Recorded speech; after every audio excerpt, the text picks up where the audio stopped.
Madame Calais. Oui, merci, Monsieur le maire. Effectivement, là on y est. Si le conseil municipal émet un avis favorable à cette fusion administrative, il portera de fait la responsabilité de la fermeture de l'hôpital de Tarbes. Les Tarbaises et les Tarbais apprécieront.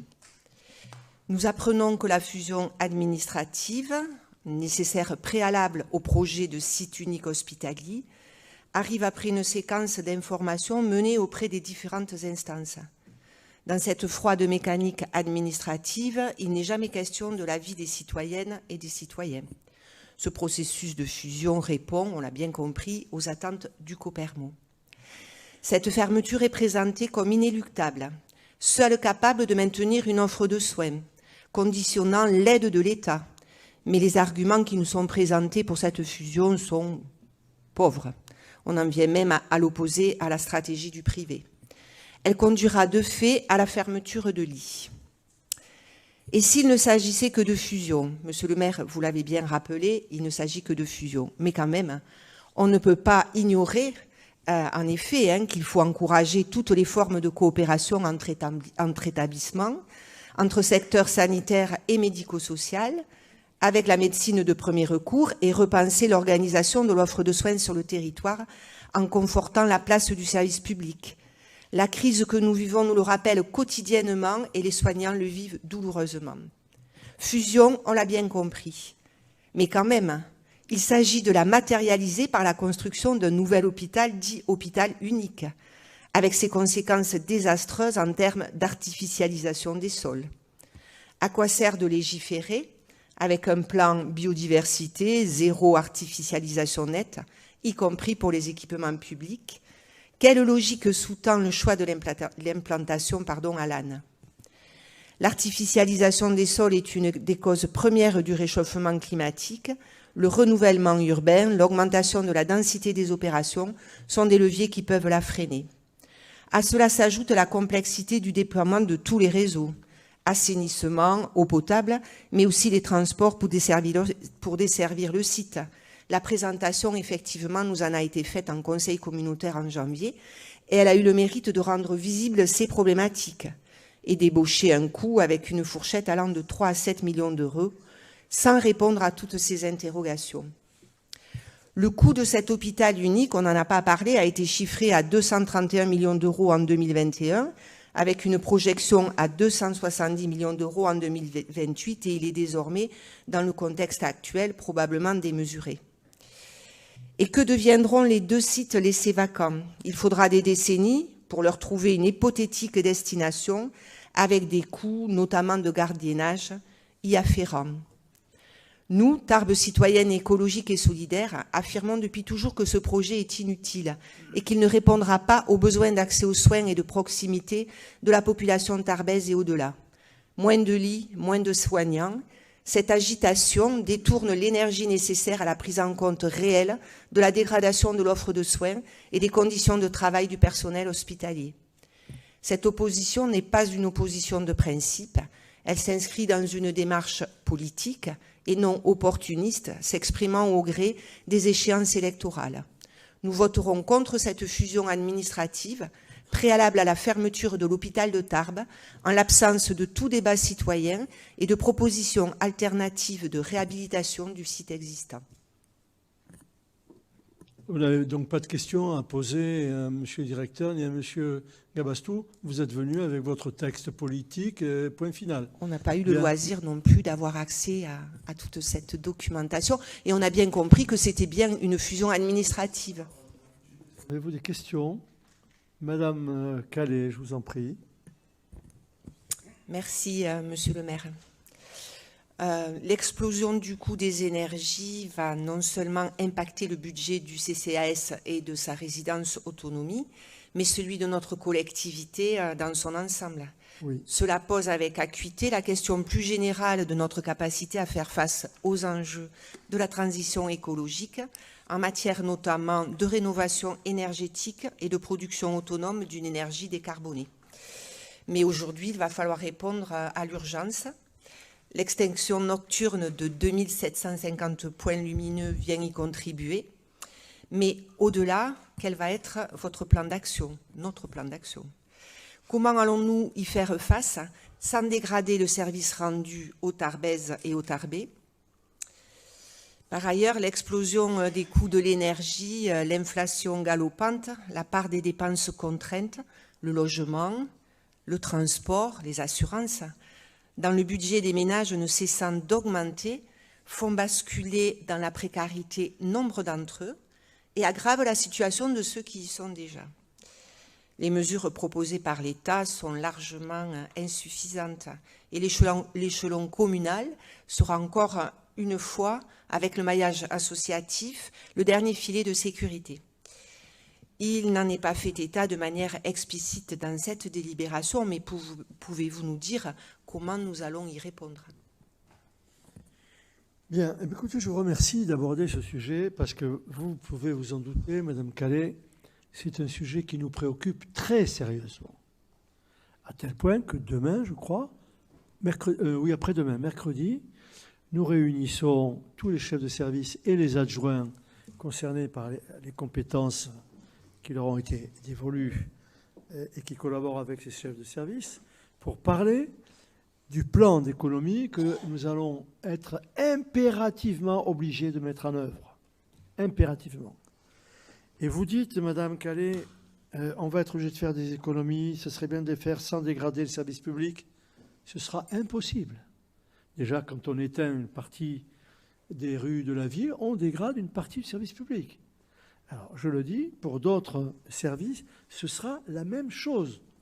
Il y a quelqu'un qui, la semaine dernière, m'a dit « Monsieur le maire, on a besoin d'une demi-heure de plus d'éclairage pour le stade parce qu'on voudrait élargir l'entraînement. Est-ce que ce sera possible ?» J'ai dit non. Non seulement ce ne sera pas possible, mais vraisemblablement, on vous demandera de revoir vos modalités d'entraînement et de diminuer d'une demi-heure. Voilà des exemples. Alors, donc, nous réunissons tous les chefs de service. Nous avons toutes les consommations, gaz et électricité, par structure, par service. Et je peux vous dire qu'il y a des économies à faire, à condition que chacun accepte le deal qu'on va leur proposer mercredi. Le deal, c'est 15% d'économie. 15% d'économie sur ces dépenses. Et je peux vous dire, par exemple, que pour l'électricité, l'augmentation 2022 par rapport à 2021, ça va représenter 1 200 000 ou 1 400 000 euros de plus. Pour le gaz, même chose, quasiment. Plus d'1 million de plus. Ce qui veut dire qu'on va être à plus de 3 millions. 3 millions et demi de dépenses d'énergie. Et la projection 2025, c'est 5 millions, ce qui est impossible. Nous ne pouvons pas. Alors pour 2023, nous devrions avoir une compensation de la part de l'État, et je suis d'accord avec vous, ce n'est pas suffisant. Je suis d'accord avec vous. Ce qui m'amène à vous dire que nos comptes 2022, quand on arrêtera le compte administratif au début du premier semestre, seront mauvais. Et que le budget 2023 va être extrêmement compliqué à équilibrer avec le coût de l'énergie, le coût des matériaux, l'augmentation du point d'indice des personnels, ce qui était légitime, plus le RIPSEP.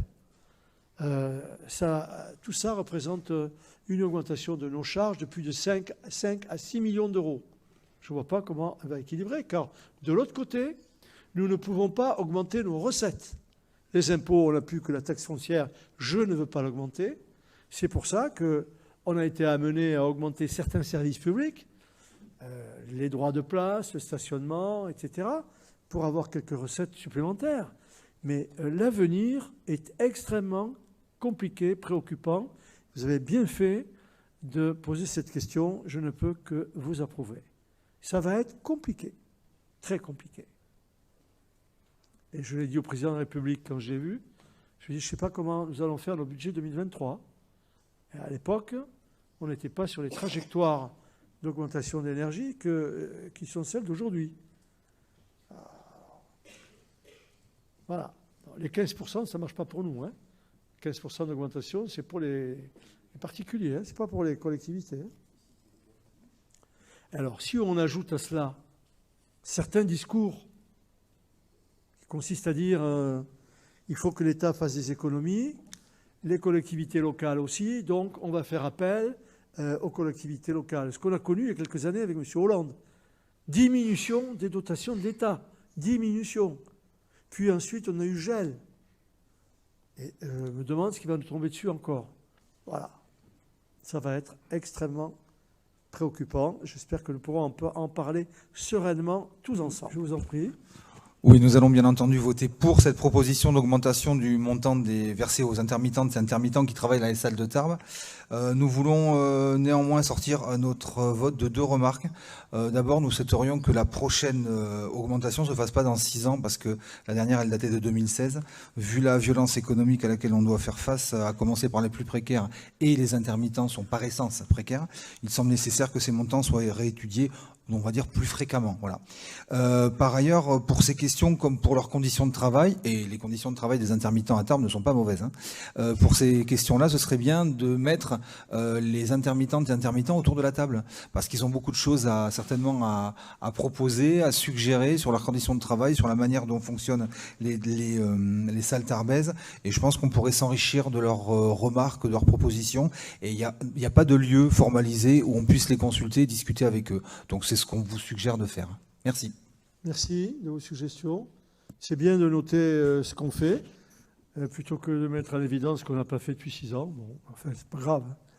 On prend acte. Monsieur Charles. Merci, monsieur le maire. C'est juste une petite remarque, parce que nous partageons ce que vous avez dit tout à l'heure. Nous ne sommes absolument pas opposés à ce que la municipalité puisse vendre des biens immobiliers dont elle n'a plus l'utilité. Mais c'est juste une petite remarque qui va nous faire entrer un petit peu dans le débat d'orientation budgétaire qui va bientôt arriver.